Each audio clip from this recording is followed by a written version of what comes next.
There's a mentality among Christians and non-Christians that the God of the Old Testament is different than the God of the New Testament.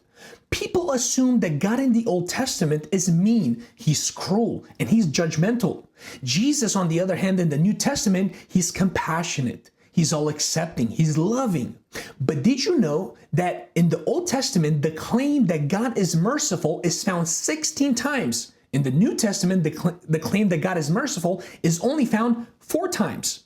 In the Old Testament, claims that God is gracious 21 times. And in the New Testament, the claims that God is gracious is only found 2 times.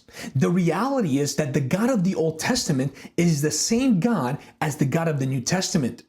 In Exodus chapter 34, God reveals himself to the people of Israel, and he's presented as a God merciful and gracious, slow to anger and abounding in steadfast love and faithfulness, keeping steadfast love for thousands, forgiving iniquity and transgression and sin, but who will by no means clear the guilty, visiting the iniquity of the fathers on the children and the children's children to the 3rd and the 4th generation.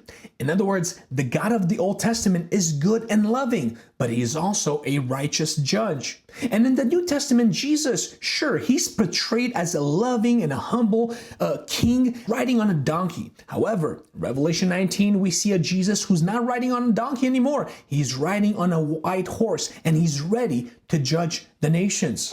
So if you have purposely been avoiding reading the Old Testament because it seems that the God of the Old Testament is somehow different than Jesus in the New Testament, I would encourage you to read the Old Testament as much as you read the New Testament. This way, you are acquainted with the whole counsel of God.